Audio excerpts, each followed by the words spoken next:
12 German tanks lay burning in the 9th of January square in Stalingrad, their crews entombed in twisted metal. In their way, a single, ordinary apartment building. Inside, Junior Sergeant Yakov Pavlov had turned the strategic Soviet position into a deadly strongpoint against the advancing Wehrmacht in September of 1942. Just reaching the apartment was a Nazi obsession, but trying to knock on the door of this modest 4-story abode already cost more Nazi lives than the entire fall of Paris. Now, if they still really wanted the key to Pavlov's house, they were going to have to go inside and get it from the man himself. The crumbling city of steel. In July 1942, the German army, following Hitler's strategic plan, moved toward Stalingrad in southern Russia. Capturing the city, located on the Volga River, would sever Soviet access to vital oil supplies from the Caucasus, crippling Stalin's armies in the north. The Germans aimed to take control of the region's resources and secure the southern flank, which was crucial for their advance into the Soviet Union. The German offensive was relentless. A massive bombing campaign, followed by artillery bombardments, flattened much of the city, turning it into a desolate landscape. By the time the Germans launched their ground assault, the Soviets had already dug in, determined to defend Stalingrad at all costs. The defenders, vastly outnumbered, fought fiercely in the ruins of the city, using every building, every alley, and every structure as a stronghold against the advancing Wehrmacht. By September 1942, the Germans, led by the 6th Army, had reached the central part of the city, only 3 blocks from the Volga River. The battle for control of Stalingrad had become an intense urban conflict, with both sides locked in brutal street-to-street fighting. The Soviets, under General Vasily Chukov, held firm, refusing to let the Germans cross the Volga and sever their lifeline. The house overlooking the square.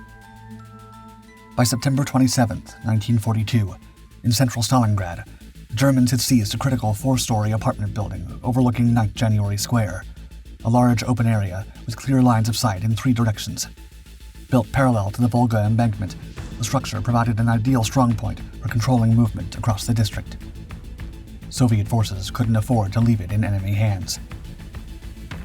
A 30-man detachment from the 42nd Guards Regiment, 13th Guards Rifle Division, was ordered to retake the position. Leadership was thin. The unit's lieutenants and senior sergeants had already been taken out of action in earlier engagements. Command fell to Junior Sergeant Yakov Pavlov, 24 years old. A non-commissioned officer by rank, he now had responsibility for the entire platoon. Pavlov, born in 1917 in Krestovaya, Russia, joined the Red Army in 1938. During World War II, he fought on multiple fronts, including Southwestern, Stalingrad, and 2nd Belarusian. He served as a machine gun unit commander, artilleryman, and reconnaissance leader, eventually rising to the rank of junior sergeant. Pavlov knew the assault had to be fast and direct. Armed with rifles and hand grenades, he led his platoon across the open ground toward the apartment block.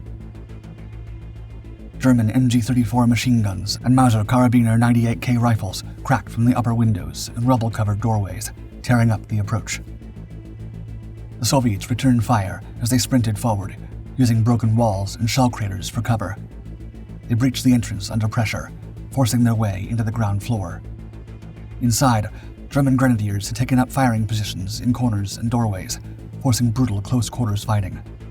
Room by room, Pavlov's men advanced, clearing stairwells with grenades and automatic bursts. When it was over, only 4 of the original 30 Soviet troops were left standing. Pavlov and the survivors secured the building and immediately set to work reinforcing it for the counterattack that would soon follow. The building's position offered a tactical advantage. It overlooked up to a kilometer of open ground to the north, east, and south. The defenders used this to set up firing points, facing all likely avenues of approach. Doors, bricks, and furniture were repurposed to block windows and reinforce interior walls. Openings were cut to create better lines of fire. Below all this, in the basement, 10 civilians remained. They had survived the assault, listening to every impact above. With no clear evacuation route and the front line shifting block by block, they had nowhere else to go.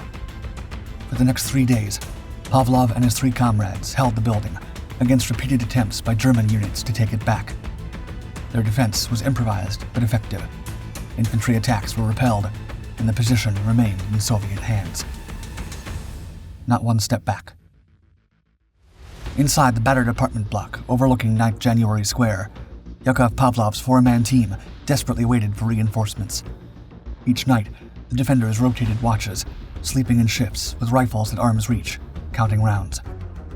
Then, on the third day, their prayers were answered. Reinforcements arrived under the command of Lieutenant Ivan Afanasyev, who now took formal command of the position.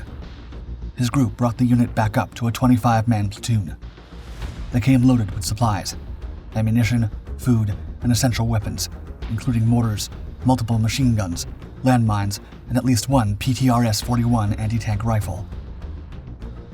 With fresh supplies to strengthen their resolve, Pavlov remembered Stalin's directive of Order No. 227, issued on July 28, 1942, quote, "To retreat further means to waste ourselves, and to waste at the same time our motherland. Therefore it is necessary to eliminate talk that we have the capability endlessly to retreat. This leads to the conclusion, it is time to finish retreating. Not one step back. Such should now be our main slogan." The order created penal battalions, units of disgraced officers and soldiers sent to the most dangerous frontline roles, and blocking detachments positioned behind frontline troops to shoot deserters and panic mongers. Between 1942 and 45, over 422,000 Red Army personnel were sentenced to these penal units. The order became a defining symbol of Soviet resolve during the darkest phase of the war. With Stalin's words urging them on, the men got to work. 4 concentric belts of barbed wire were laid out across the approaches to the building. Minefields were placed to cover blind spots and likely enemy paths of advance. Inside the house, heavy machine guns were mounted in windows that faced the square and the surrounding streets. Each floor was converted into a defensive layer, allowing interlocking fields of fire in 3 directions, north, south, and east. The apartment block now served as a critical anchor in the Soviet line, both tactically and symbolically. For the Red Army, it represented the halt of the German advance toward the Volga. For the 13th Guards Rifle Division, it was a stand they couldn't afford to lose. And for the men inside, it was simply the position they had been ordered to hold, no matter what came next. The tank destroyer. Attacks came daily, sometimes more than once. Infantry formations probed the minefields. Tanks opened up with cannon and machine gun fire from range. Pavlov's men responded with mortar fire and the PTRS, aimed at tracks and weak points in armor. The defenders rotated through firing positions, ammunition runs, and rest. They rationed food and kept weapons close, waiting for the next push. Every morning, the sound came first. Tank engines, gears grinding, treads rolling. Then came the assault. Tanks remained the critical threat. Their armor made them difficult to stop, and their guns were lethal, until Pavlov found their weakness. From the rooftop, he observed how the enemy tanks approached. At close range, around 25 meters, the upper turret armor, thicker than the front or sides, was briefly exposed.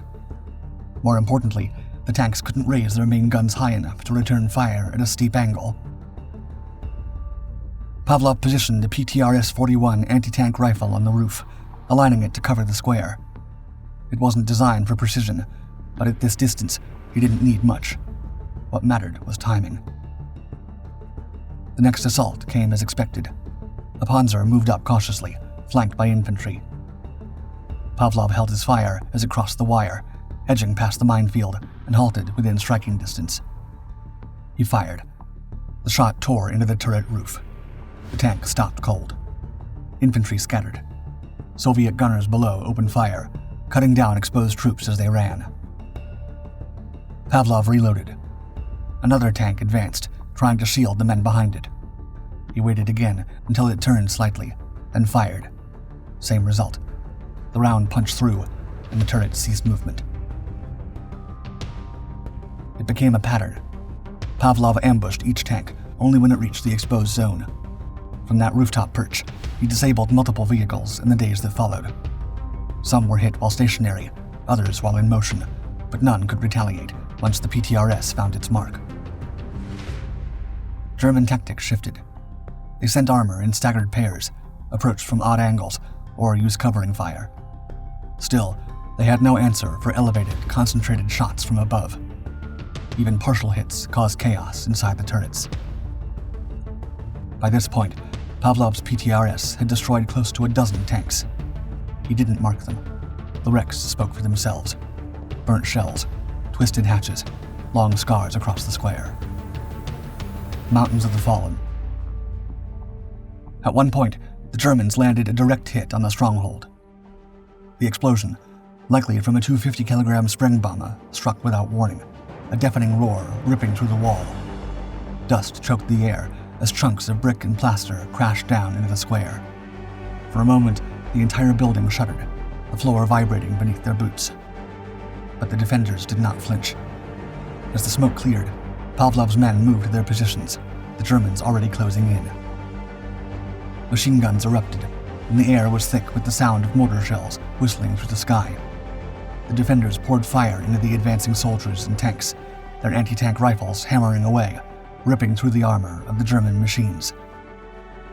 The assault was fierce, but the Wehrmacht was forced to pull back again, retreating with heavy losses. The defenders held, for now. This went on through November.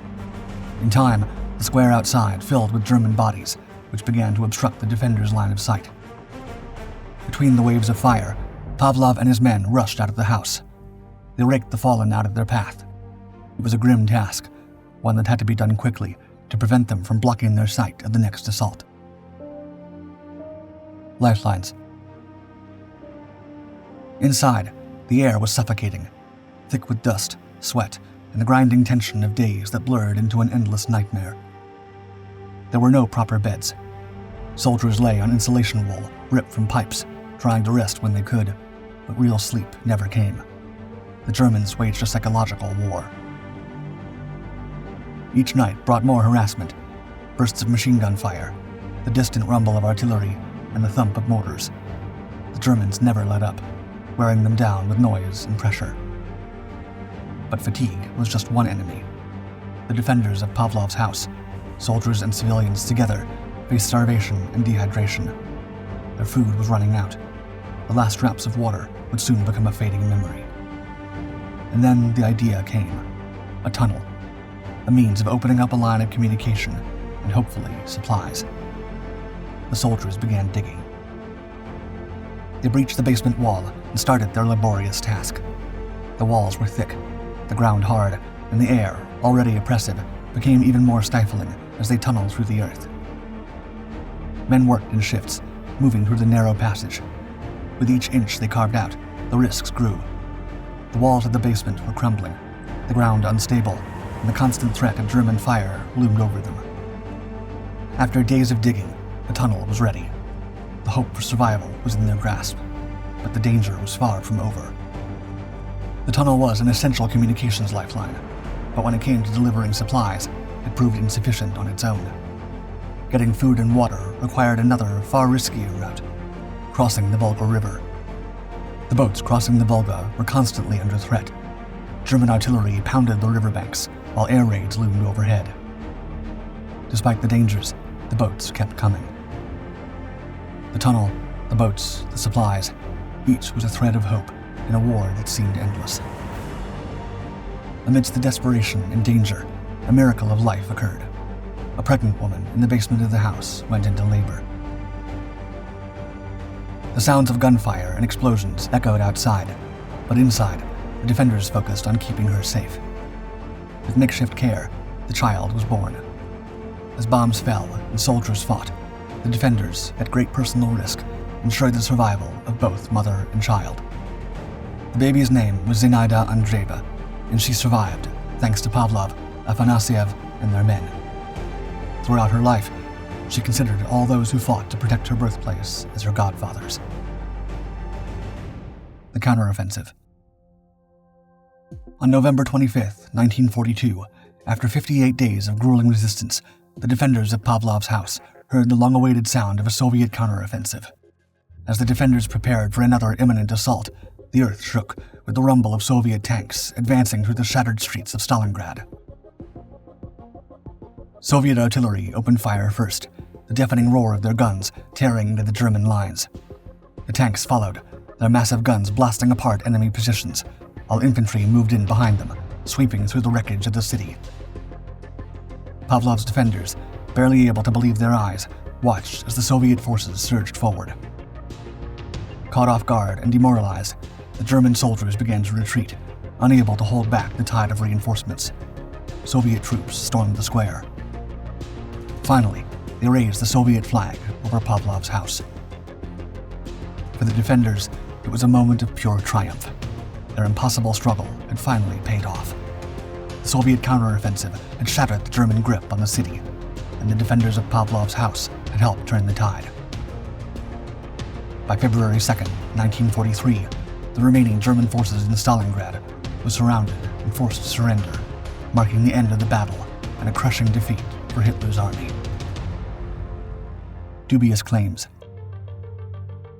The story of Pavlov's house has inspired much debate, particularly when it comes to leadership credit and tactical innovations during the siege. A central point of contention revolves around whether it was Sergeant Pavlov or Lieutenant Afanasyev who first came up with the idea of using landmines, barbed wire, and other defensive measures around the house. Some accounts give full credit to Pavlov, who is often portrayed as the driving force behind the defense. Others, however, suggest that Afanasyev, a senior officer, may have played a significant role in formulating the plan. While Pavlov's actions, particularly his leadership under fire, were indisputable, it seems likely that both men contributed to the house's defenses. However, Soviet propaganda after the war elevated Pavlov's role, and the focus on his heroism overshadowed the contributions of others. Consequently, the exact distribution of credit remains uncertain, and the narrative around Pavlov's house became symbolically tied to his name. It's also been said that 19-year-old Anatoly Chekhov, the famous Russian writer, made regular visits to Pavlov's house, using its rooftop as a perch for his lethal sniper work. Stalingrad, the city of ruins, became a sniper's playground, and Chekhov was supposedly one of the best. He tallied 256 German fatalities, his shots echoing through the wreckage. Though there's no hard evidence he ever took refuge in Pavlov's house, his name became synonymous with the art of long-range sniping in the war-torn city. Finally, the significance of Pavlov's house itself has been questioned. Some scholars argue that the house was not as strategically important as the popular narrative suggests. While it was certainly fortified and its defenders were committed to holding it, the house may have been a symbolic rather than an operationally critical target. Soviet military archives, along with German sources, do not support the idea that the house was heavily assaulted or that its capture or defense was a key turning point in the battle. In fact, some records indicate that the building suffered comparatively light damage during the battle, which raises doubts about the intensity of the fighting there. For example, it was among the first structures in Stalingrad to be restored after the war, which further suggests that its level of damage and strategic importance may have been overstated. Regardless, the symbolic value of Pavlov's house cannot be denied. It became a focal point for Soviet propaganda, embodying the resilience of their people. General Vasily Chukov famously quipped that the Germans lost more men trying to capture Pavlov's house than they did taking Paris. After the garrison was disbanded on November 24th, Pavlov, Afanasyev, and the men rejoined their original units, launching an offensive on November 26th. Many were wounded, some lethally, during the assault on the German-held milk house. In 1985, a memorial honoring the garrison was erected, and today the story is preserved in video games like Call of Duty.